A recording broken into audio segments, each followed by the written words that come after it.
നമുക്ക് തിരുവനന്തപുരത്ത് കൂടി ഇത് പോകാം. ടി വി പ്രസാദ്, തിരുവനന്തപുരത്തും അൽ മുക്താദിർ വലിയ തട്ടിപ്പാണോ നടത്തിയിരിക്കുന്നത്?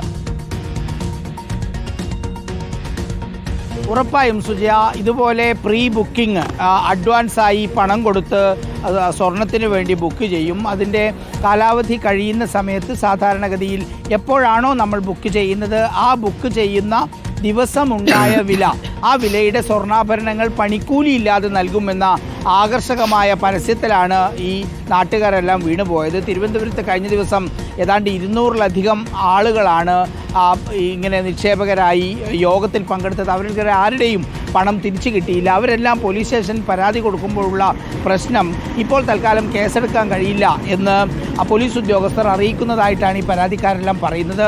4-5 കേസുകൾ മാത്രമാണ് തിരുവനന്തപുരത്ത് ഇതുവരെ രജിസ്റ്റർ ചെയ്യുകയും ചെയ്തത്.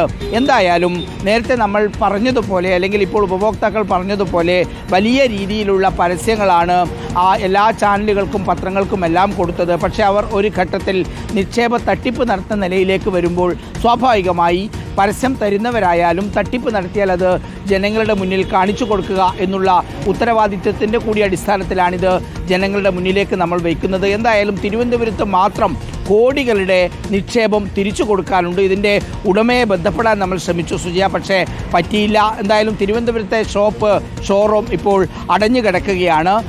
നിരവധി പരാതികൾ പല ഭാഗത്തു നിന്നും വരുന്നുണ്ട് എന്നുള്ളത് വസ്തുതയുമാണ് സുജയ. ഓക്കെ, നമുക്ക് എസ് ശരണിലേക്ക് കൂടി പോകാം. എസ് ശരൺ, ഇപ്പോൾ നടക്കുന്ന റെയ്ഡ്, അതിൽ കണ്ടെത്തുന്ന കാര്യങ്ങൾ എന്തൊക്കെയാണ്? ഈ തട്ടിപ്പിന്റെ ഒരു വ്യാപ്തി എത്രത്തോളമാണ് ശരൺ?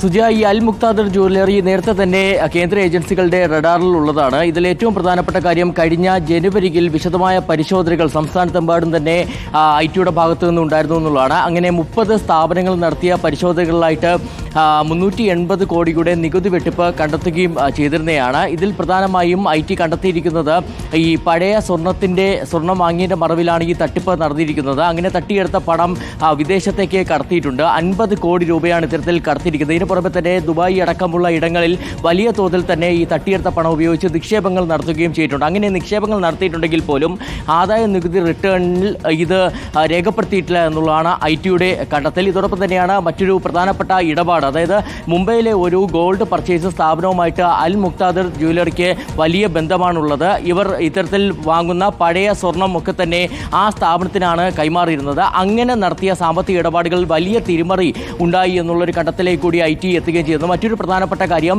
കള്ളപ്പണം ഇടപാടുകൾ, അതായത് ഈ തട്ടിപ്പിന്റെ മറവിൽ തന്നെ വലിയ തോതിൽ കള്ളപ്പണം വെളുപ്പിച്ചു എന്നുള്ളൊരു കണ്ടെത്തലിലേക്കും ആദായ നികുതി വകുപ്പ് എത്തിയിരുന്നു. അതിന്റെ അടിസ്ഥാനത്തിൽ ഈ വിവരങ്ങൾ എൻഫോഴ്സ്മെന്റ് ഡയറക്ടറേറ്റിന് കൈമാറുകയും ചെയ്തിട്ടുണ്ട്. അങ്ങനെ ED കൂടി ഇപ്പോൾ ഇത് സംബന്ധിച്ചുള്ള വിശദമായ അന്വേഷണത്തിലേക്ക് കടന്നിട്ടുണ്ടെന്നുള്ളതാണ് മനസ്സിലാക്കാൻ കഴിഞ്ഞിരിക്കുന്നത്.